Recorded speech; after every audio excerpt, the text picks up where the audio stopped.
I got this story from Frederick Thury. I've changed it a lot, and but this is the way it goes. Once upon a time, long time ago, although as you hear the story and think about it, it may not be as long ago or as far away as it appears to be. An old camel was asleep in the desert. In the middle of the night, the wind came up and the sand started swirling around him. And he woke up with a start, wondered what was going on. And a voice came out of the wind. "You are the one to take the gifts to the baby Jesus."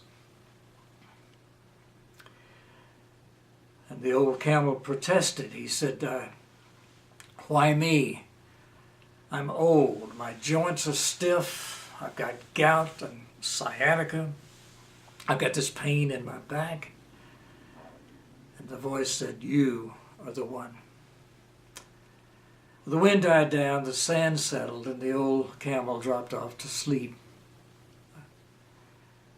As he was waking up the next morning, he was wondering if what he had experienced was just a dream. But once he was fully awake, here were 3 wise men, ready to put the gifts of frankincense and gold and myrrh on his back. And he was about ready to say, "I can't do this. I'm too old," when some of the young camels who had seen what was going on with the wise men said, You are going to take the gifts to the baby Jesus?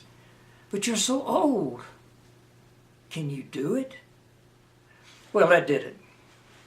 The old camel stood up in his full height and said, "I may be old, but I've got the strength of 10 horses.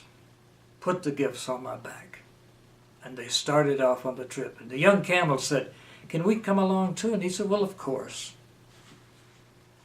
And so they played around, and the young camels some of them would go off ahead, and they would tell to people what was happening. And they would say, "The old camel, people think he's too old, but he's got the strength of 10 horses. And somebody would say, "You're going to see the baby Jesus? Would you take this to him?" And they'd bring some cakes and pastries, and some brought some containers of milk and jugs of wine. And they kept adding to the weight on his back. And just about every time he would say, "I can't take any more," one of the young camels said, "Well, of course he can't. He's got the strength of 10 horses. And he'd say, "Oh, well, put it on."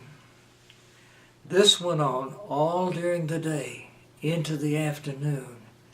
And he was getting to the place where he just really wasn't sure whether he could make it or not. Late in the day, as the sun had set, he saw the star over Bethlehem and thought, maybe, just maybe, I can make it. And when he thought he'd gone to his last ounce of reserve, he heard a tiny voice say, "Can you take my gift too?" And he sighed and looked down at this tiny child. And the child was holding a piece of straw and said, "It's all I've got, but maybe it'll help the baby be more comfortable." Well, the old camel's heart melted. He couldn't say no to the child. He said, "Very well, my child. Put it on my back." And the child put the straw on his back. And he got closer and closer to the manger. And just about the time his knees gave out on him, and he sank down in the sand, he was right at the manger. And the little baby held out one finger and put it on his nose, touched him. And you know what? All of a sudden he felt strong again. And he felt like he really did have the strength of 10 horses. The young camels who had been with him all the way and had seen how tired he had gotten were impressed so much with the fact that he was able to bring all this burden of gifts to the baby Jesus. And they said, "We're going to call you Hashmakaka." And the old camel said, "Well, that's a nice sounding name, but what does it mean?" And one of the young camels says, "It means one who is not too old to do good things."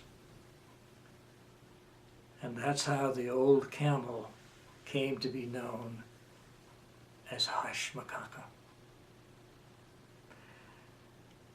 Isn't that a good story? I tell it to children with the hope that old folks will listen to.